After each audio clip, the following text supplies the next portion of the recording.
approach every class as if your students are dysregulated. Teach them those skills, go through that at the beginning of every session. It'll not only help you, it will also help them.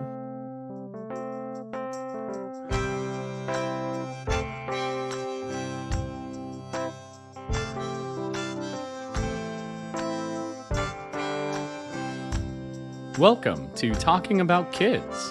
I am your host, R. Bradley Snyder, researcher, activist, and author of The 5 Simple Truths of Raising Kids.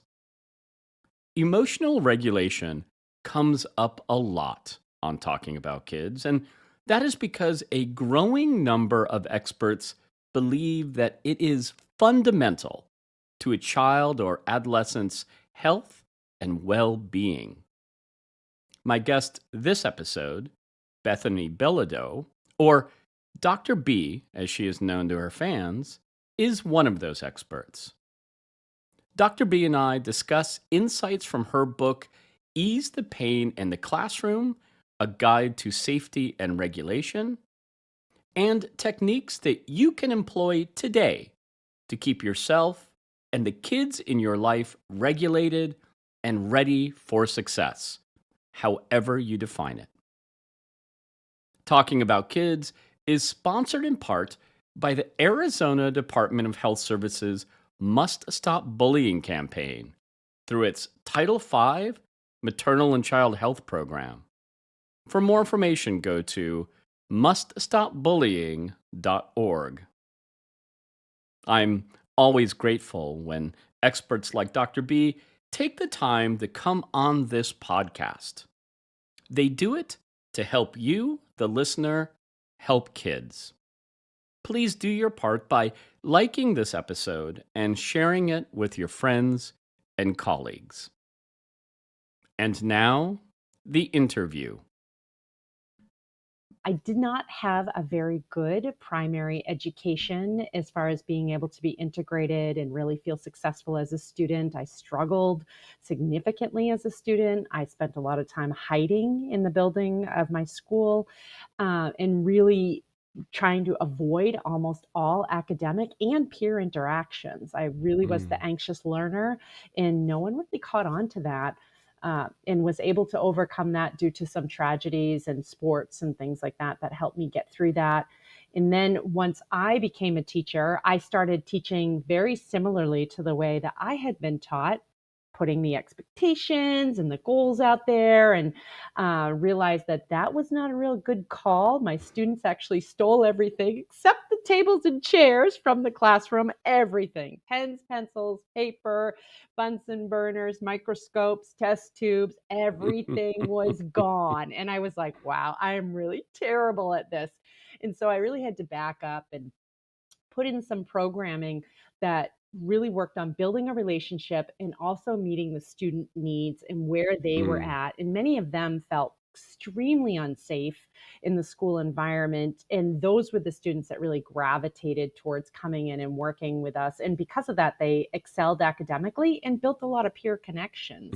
And I was able to see that, wow, this really does work. And the more I learned about behavior, the more I said, gosh, I really want to be a part of this. And I felt as an educator, I couldn't stay on top of both the curriculum and stay in that field as well as do the behavioral piece. So I opted to leave the education field and really spend my time in the behavioral world. Well, and I think we're glad you did. I mean, I don't want those students are probably unhappy, but the teachers are probably very grateful for the support that you've provided. So today we're going to be talking a lot about your book, Ease the Pain in the Classroom, A Guide to Safety and Regulation. And I have thoughts about this. I'm going to let you know off the bat. And this is something that we've talked a lot about on Talking About Kids. We've talked about regulation. It's one of our favorite topics. We've talked about childhood adversity quite a bit. And one of the things I want to talk to you about, not because I disagree with anything that you've said in the book, but because I think it's really, really difficult to parse out sometimes. It is. Right. Agreed. And you go into a lot of depth in helping teachers like identify when they might be dealing with dysregulation in the classroom. So let's talk about that a little bit because, again, like I said, I don't think it's always obvious. And so, what are some of the signs that you believe are kind of the hallmark that you're dealing with a dysregulated student? A lot of it is body language, the body language that Mm, they're displaying. And oftentimes, teachers say, well, the student's being defiant. And it's really hard to tell the difference between defiance and yeah. dysregulation. Sometimes they're a little of both. And it's sometimes even the student doesn't know the difference. But we're looking for those telltale signs with their body language as far as the chest popped, the Mm, arms splayed, um, oftentimes presenting defiant behavior or shut down behavior where they've caved in upon themselves. They've got a lot of guarding behavior. So they're using the hands to cover parts of the bodies. The thumbs are hmm. hidden. That's usually a telltale sign. There's a lot of face rubbing, head touching. They're going through the motions of that. And the teacher knows that they are not attuned. And that's the biggest thing that they're cued in on. They're saying, gosh, this kid's not making eye contact with me. I can tell that they're not listening because they don't have the attunement going on, that you see that muscle tighten on the side of the jaw. I Hmm. can tell that they're not with me. Even if the student's not disruptive, I can tell that that student is not engaged. So those are some of those telltale signs of we're moving towards dysregulation. And they can be from a myriad of reasons. It could be Right. dehydration. It could be medical issues. I love your story that you did on pandas. That Mm. is not enough people know the information about that. Oh, thank you. So Yeah. there's just so many reasons that could be. It could be because of an altercation with a peer that morning. It could be because Right. they didn't sleep well the night before. It could be they're being exposed to toxins somewhere. It could be that they didn't eat healthy, which is again more Hmm. toxins. So there's just so many reasons. Trauma is a huge one and is the primary population that we serve in our services. But there's just so many reasons why it's. And I often say, for teachers that I'm working with, approach every class as if your students are dysregulated. Yeah. Teach them those skills, go through that at the beginning of every session. It'll not only help you, it will also help Right. them. Yeah. I mean, so there's so many things I want to say right now. I mean, one of them Do is, it. Say them, I Brad. the Say them. yeah. Well, that last piece of advice. One of the things that I have a hard time getting teachers to recognize is that these techniques that you teach in this book, techniques that that we all advocate for, they're not harming anybody. Even if somebody isn't meeting the definition of dysregulation, they still benefit from all of these practices. Absolutely. So if you just do them as a baseline, you set up that environment as a baseline, you're good to go. Am I right, or is there any You're circumstances? absolutely Right. right. There's so many things in our world now that are causing dysregulation to most of us. Yeah. Just the exposures that we're having. You pick up your phone and you see something that is alarming, or you walk into a store and there's a negative interaction between people. We feel Right. that we're absorbing all that. We're having to deal with all that. And Mhm. that's why people are saying, I'm so tired. I'm so burnt out. I'm so fatigued, and so on and so forth. Fatigue is not really the result of lack of sleep, although it can be, but it's really the result of having too many exposures that are causing a negative altercation to that nervous system. And it's predictable and it's natural. And again, this is in the book. You go into a great deal of discussion about what is happening inside a child's body. But this is how the body is built to handle this sometimes, Yeah, right? and it So causes growth in most yeah, it cases. can. A lot of times we Absolutely. deal with those stressors and we see massive growth and massive change, and that's wonderful. But when it becomes too much or it's chronic, that's where Right. it presents a problem. And there's too much people that are withstanding the chronic stress Hmm. and dysregulation. And I think it's important to point out that the students don't like it either. No. So the students who are experiencing this dysregulation, it doesn't feel good to them. We know some very good studies where we've been able to kind of talk to people who were able to recall or were able to describe what they were feeling, experiencing in those moments. It's not It's good, not right? good. Oftentimes kids can't tell you Right. actually what they're feeling at that moment, or their memories of it are odd Yeah. because they don't seem to fit the context, but it doesn't feel good to And the them. problem with that, though, is it becomes normal. It doesn't feel Yeah, good, but it feels normal and eventually right. And so they right. question when they don't have it. And you can see that in so many adults and teens and those sorts of things where, things are going well. And unfortunately, then you're like, oh, they're self Yeah. sabotaging. Well, they're self sabotaging because they've been set up and conditioned to constantly have this dysregulation and this crisis in their life. So they're creating these scenarios without even knowing it to feel normal, to have the right Right. feelings occur because they're still craving those neurohormone releases that they've gotten so conditioned to getting through a lot of this Mm. dysregulation that they have. And that does bring me to this question. Like, how do you, even when I'm going through your book, I can see a teacher using your advice to try to correct behaviors that they, as the educator, find irksome, but might not be disrupting learning Yeah. in the classroom, right? So, how do you help teachers with the shift in between too many of our need for control versus what is going to be good for learning and the students in your classroom? Because those aren't the same thing. They're not. And I often say if you can't ignore it, if you don't have the ability to ignore it, then you need to work on helping to change it. Because Okay. if you can't look at this student with love and joy and pleasure, then you're not going to be able to effectively teach them. And that Right. student knows it every time, and they won't want to do the work for you. They have to have that relationship. So if that behavior is really getting under your skin, they absolutely know it. At first, it might have been because they were Right. dysregulated and they were tapping the pencil for more proprioceptive feedback.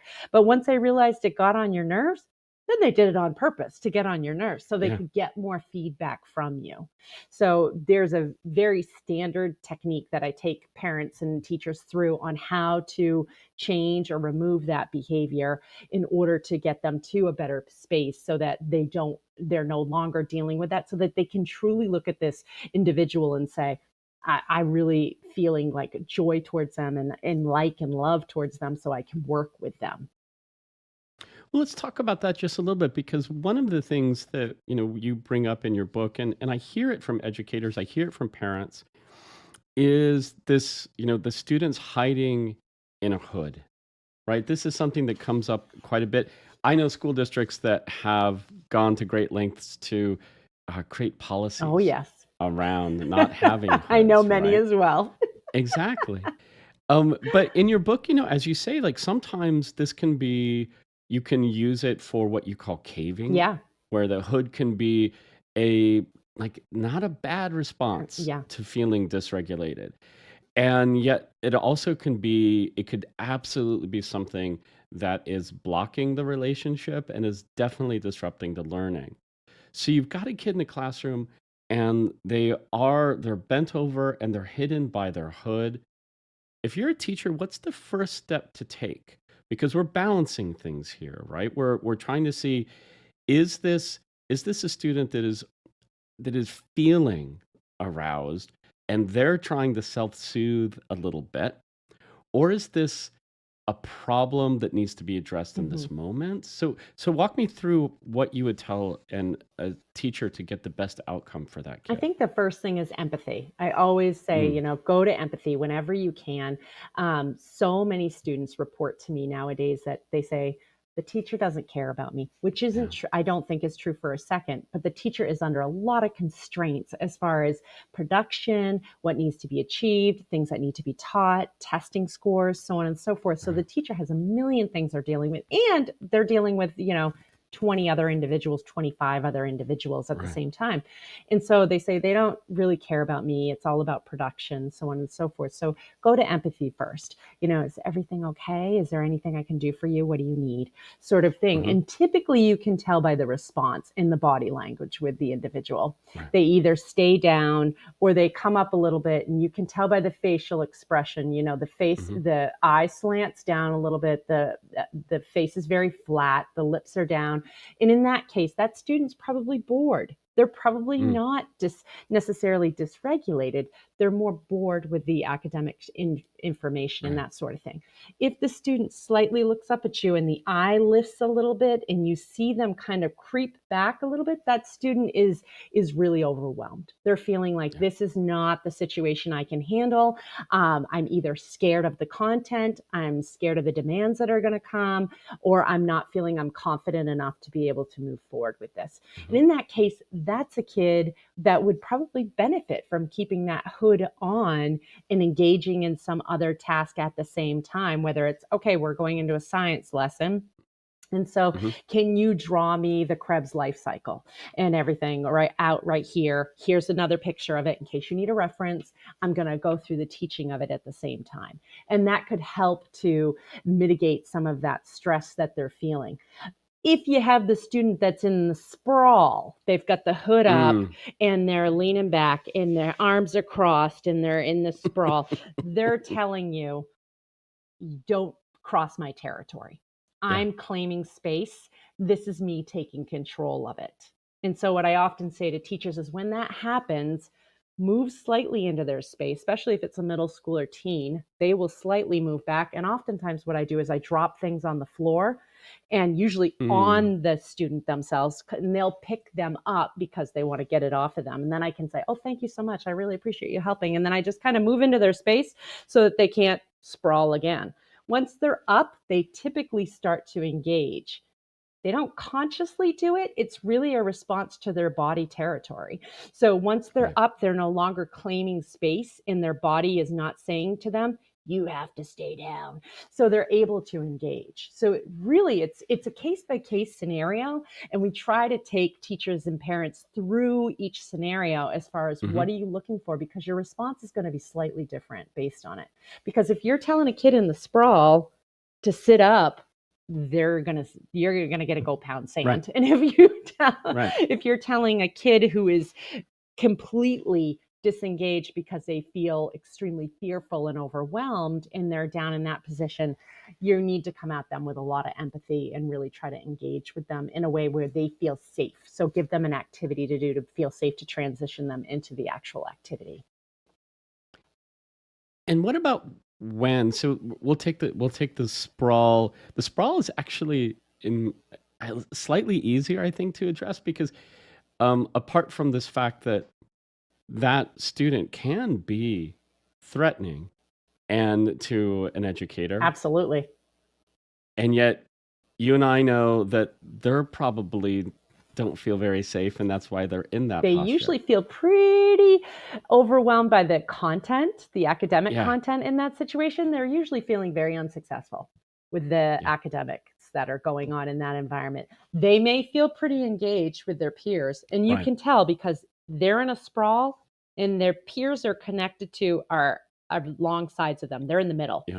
So you can tell usually because of those factors. If they're in a sprawl and they're off by themselves, then they're also not connected. So that's it. You want to look at proximity. When you look out over your classes, if everybody's Right. about 2 feet apart and you have this one kid that's 3 feet apart and they're in a sprawl, that student feels isolated as well. And this is them saying, I don't care. I really do Right. care, but I don't care. Well, and that sprawl is also when they are connected or when they are trying to connect with their peers there. Yeah, It's also something that's a peer relationship that they're trying to protect from any sort of embarrassment that they absolutely. might experience with regard to the Yeah. content.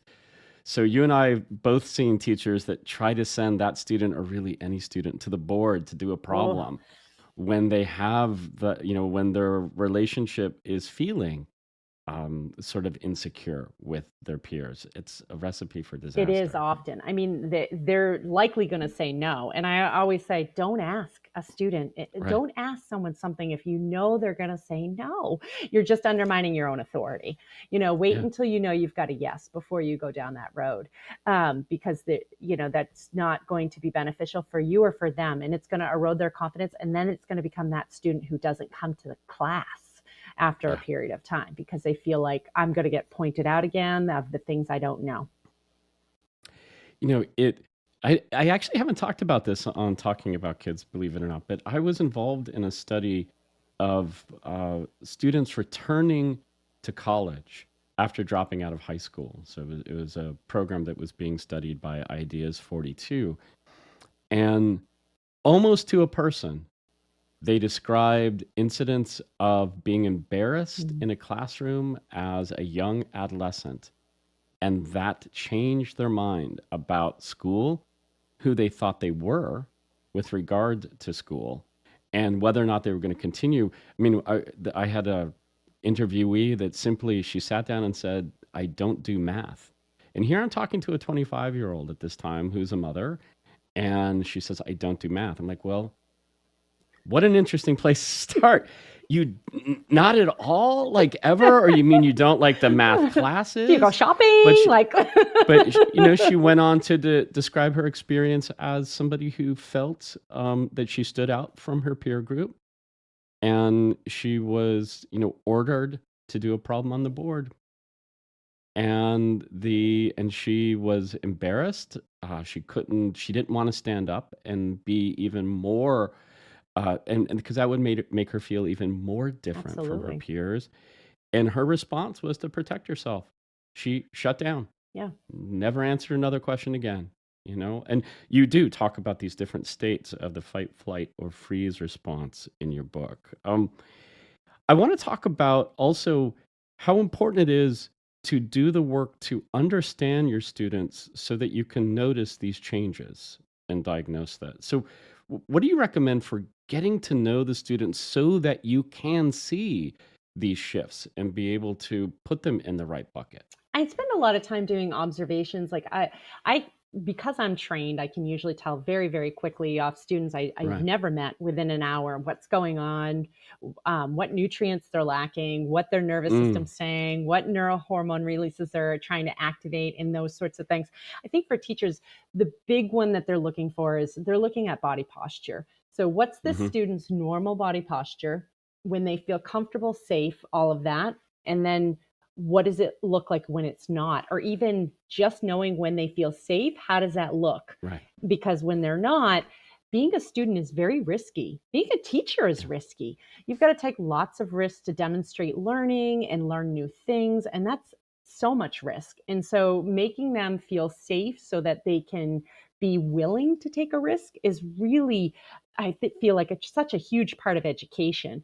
If you can make hmm students feel safe, then typically they're willing to learn new things. They're willing to try that activity. They're willing to do all those things. But so knowing when they look like they feel safe, they feel comfortable, they feel at ease. And that's when it's a good time to push the envelope because hmm at that point they can learn, they can transfer it into long-term learning and all of those other pieces. So if somebody's normal body positioning is that their shoulders are slumped and they sit kind of back in their chair, hey, that's okay. I mean, that may mean that their nervous system is more dysregulated than someone else's who has straight posture, but that's hmm okay. What their normal is, and then looking at another student. Like I often say, looking at the feet. If I see a middle schooler take their foot and tuck it up underneath them and sit on their foot so that their knee is bent, that tells me that their nervous system is very dysregulated, because that's Mm, not a normal body posture for kids after about 6 or 7 years old, unless they're trained,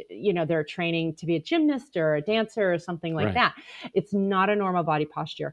So I know as soon as I see someone sit on that foot like that, I'll immediately say to the teacher, Does the student have issues with flexibility? Does the student have challenges if things Mm, change on a dime, like so on and so forth? And they'll say, oh, yeah, yeah, yeah.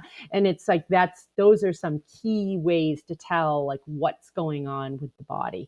Another one is if they're in a state of hypervigilance. If you've got that person who's door checking or window checking constantly with mm, the eye gaze, yeah. that could be a huge set off to you. Same thing if you've got your distracted learners where, they anytime someone walks by your classroom, they're checking it out and checking it out. You that may be their normal, but that's also keeping them from being able to engage in content. So Right. placement within the classroom. We spend a lot of time doing classroom setups is really critical to ensure that the student is the most successful and the teacher is able to teach the content they want and be as creative and dynamic as they possibly want to be, because the students are engaged. I don't think this is was a part of your book. If I missed it, I apologize. But how do you feel about classroom schedules with regard to the students? I mean, I know that this is something that by the way, I'm older than you are, when I was first taught, and we were taught about at-risk kids, which a term that thankfully we've kind of abandoned. But we were told, that schedule was so very, very important. And of course, being able to rely on a schedule, being able to rely on people is incredibly important for all kids' development. But something that I hear a lot from the schools with which I work, they will tell me about a student that they're like, oh, it's so hard to get that kid to focus. And it's so hard to get them to change from subject to subject. And so you've got both going with some of our kids where it does take them longer to get into something and they'll get into it. Next thing you know, it's like, well, it's 12 o'clock. And at 12 o'clock, we always do this other thing. And now they don't want to shift out of that. So I'm like, well, look at both. And how do we resolve that? Yeah. How do you resolve that? What advice do you have for the kid that's hard to get into a subject and hard to transition? So those are kind of some fine tuning questions. And I Yeah. do get into it extensively in my online course. But Okay. there's a couple of things. If you've got that student who doesn't shift, there's something going on in the brain. There's an area of Mhm. the brain that actually is getting stuck and they're having a problem shift. So if you're working with someone that every time you present something that's going to change, they Yeah. refuse, even if they like the new activity, they just refuse. Yeah. There's a part of the brain, it's called the anterior cingulate gyrus, and that part of the brain allows you to move from one area to another and do a different Mhm. activity. That part of the brain gets really overwhelmed and stuck at that point. It's got a lot of blood flow going on and it gets agitated. So, a way to get people to move to the next step is if you're going to be changing the topic or whatever, tell them that the topic's going to change and then give them some time, some space for it to Yeah. absorb 30 seconds to 2 minutes, or distract them with another activity. So if it's going to be a matter of you're changing from science to math, yep, we're going to Mhm. be changing to math class in 2 minutes, and then give them a few minutes. And the reason why is because that request needs to settle into the subconscious so that the person can actually move themselves to a place where they can Mhm. move to another topic. I will also say that as humans, we all like schedules. We like to Yeah. know it's going to be this and then this and then this. And I am that person that I like to play with the schedule because it creates flexibility. The more Mhm. rigidity we have in schedules and things like that, the more rigid the mind becomes, the more likely we start to repeat patterns. We start to say, okay, yesterday looks just like today, which looks just like tomorrow. That doesn't allow growth to happen. So I'll say oftentimes to teachers, I'll say, I know you have this scheduled at this time, just erase it. And I used to have a student I used to write out his schedule and then I'd periodically go in and erase something and he'd say, Dr. B, no, no, Dr. B, no. And I'd erase Right. it. And for the first couple months, I'd write in something fun during that time period. And then over time, I would write in some other more challenging things because that is real life. Yeah. You being able to recover from something that happens, especially something you perceive as negative, um, the quicker you can recover from it, the quicker you can move on with your life, the quicker you can engage in learning and change. So the person that gets stuck in the, terrible, rotten, no Yeah. good, very bad day, that's the person that has a really hard time moving forward with learning. Well, and I also think that the safety afforded by structure and regularity, um, that's It important. is. But I've always had a little bit more success building on success. So if all the students are really engaged in a project, I think that gives you an opportunity to like make them feel very good and successful in that endeavor, and then you can use that to move or to take on a different challenge, Yeah. right? But if you end because it's noon and you've stopped them from getting as far as they could go, sometimes you have less ammunition. Plus, you're dealing with those students that struggle with those Yeah, you lose the transitions. creativity too, which is, Yeah, um, you know, uh, unfortunately, we're so locked into schedules a lot of time, but that yeah. creativity is vital to being a Hmm. functioning adult who really is able to make the most and have the most success in their life.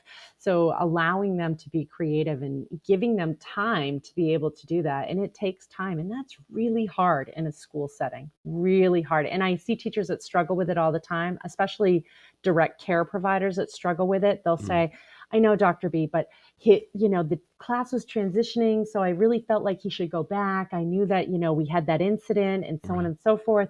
And it's like, well, we're on the student's time schedule at that point. We're not on the school time schedule. So if that means that they're 15 minutes late to the next activity, we'll get it caught up at some point in time. It's more important that they feel safe and that they feel connected and that they feel ready to go back and it's a successful endeavor versus rushing that process in order to be on a schedule. I'm gonna talk about a even probably a more difficult topic here for a moment. So much of what you talk about in the book about what students need to succeed is out of their control. These are things that they really need the adult in their life to help manage. Things like nutrition, things like physical activity, things like sleep schedule, things like when and what kind of access they have to digital devices. So at some point, if a teacher is seeing that this student needs more than they can provide in the classroom, which is probably most of the cases, how do you help a teacher talk with a parent who might not have a great experience with education themselves? Oftentimes I will either talk about my own experiences with Mm, education or I'll talk about a student who's had a very similar situation. And I usually only give the parent one or two things to tackle. If I know this kid is only eating chicken nuggets, I'm not going to sit yeah. down and talk to the parent about nutrition because they're like, I can't even, I'm lucky I get him to eat chicken nugget Yeah. each day. We work with what we got. They are doing the best they can. Teachers are Yeah. doing the best they can. And so recognizing that and recognizing what they are doing that is helpful, and then saying, just add this one thing. So with some, with student, I was working with recently, I would say to the parents, do you think there's any way you might be able to get him to shower before he comes to school? And they were like, Yeah. oh, we don't know. And that was like the one thing that I asked. And I wasn't asking it from a hygiene perspective. It was, this kid was so dysregulated and felt so Yeah. unsafe when he walked in the school building. He needed that water therapy that helped to regulate Mm, him so that he could get into the building and at least be in an okay place for the first, 30 to 40 minutes of the day before someone else hit him with another regulation technique. The showering helped yeah. significantly. And they were like, well, we can't get him to shower, but we think we could get him to take a bath, but he would have to get up a little earlier. And I'm like, okay, give that a try. And you just work with one or two things. And the same thing with teachers. You work with one or two things and then layer it on and layer it on. And I'm typically going to give them the strategy that I think is going to give them the biggest bang for their buck. Okay. So I'm thinking about how to phrase this. Um, we're dealing with educators and with parents increasingly that are dysregulated themselves. Absolutely. And so when I'm looking at these techniques, which again, you do a great job of outlining in your book, and they're all based in the literature, really strong. We, our teachers need to be doing these things themselves. They need to be exercising. They need to be monitoring their bodies. They need to be and nobody's doing it for them. Like No, we're asking our teachers to monitor the body language of the people in their class, but nobody's monitoring their body language.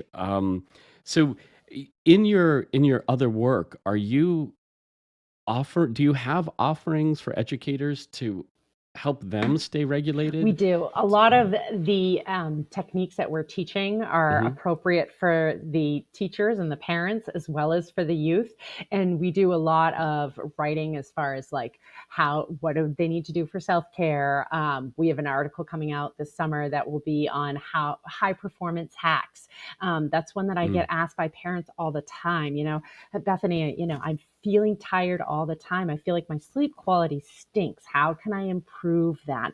So, little tricks on how to hack the body in order to get a higher level of performance out of it so that you can be engaged and be connected yeah. and hopefully feel safe and regulated more of the time than you currently are. And people need to do it more often. There's more things that are causing those Mm-hmm. things to happen in their bodies. We actually we have a group that talks almost daily through text, and we had a conversation about it yesterday. What are the three things that are draining your energy? What are the three things that are increasing your energy? Right. Can you reduce the three things that are draining your energy? Are they adding to your purpose of life? And if Right. they're not, take them out of your life. Like, don't, like, they may not be necessary. You may feel like they're necessary, but they may not be necessary. And how can you then increase the amount of time that you're engaging in the activities that are giving you energy? So, being able to do Well, those things. and this is why I think that books like yours and having you on as a guest is so important because what we need teachers to understand, so many teachers go home after a bad day when an interaction with a student didn't go the way that they wanted it to. Good teachers who are asking themselves, I can reach my kids. I'm the teacher that people ask to come in and reach kids. And so, for reminding them that there's so much going on in the life of our students, of our parents, of our colleagues, that we only can control a little bit of it, and we're only seeing them for a snippet Right. of their context, Yeah. right? So, looking at this and recognizing, hey, it wasn't only me. I didn't make this situation, and it's okay. It's their biology. It is their this other context. They are living in this context. So it's important to remind ourselves of all these reasons why a student might not be responding the way that they have in the past or the way that we need them to. So thank you so much for writing this book. This is really important. So thank you for doing it. Any other last bit of advice as we're running out of time I here? think the big thing is give yourself grace. If you act in Yeah. a way that wasn't in alignment with the person that you see yourself as and want to be every day, give yourself grace for that. Know that you are doing the most, and that just by listening and educating yourself more, you're doing more and more each day. And those are wonderful things. Give yourself empathy because we are our own roughest critics a lot of the time, and make sure that you're taking care of yourself so you can take care of your students too and your children too, because that's really what it's about. We need to create these communities of safety so that everybody can help rely on each other and can be more functional. Well, Dr. Bethany, thank you so much for your great work and thank you for being a guest on Talking About Thanks for Kids. having me.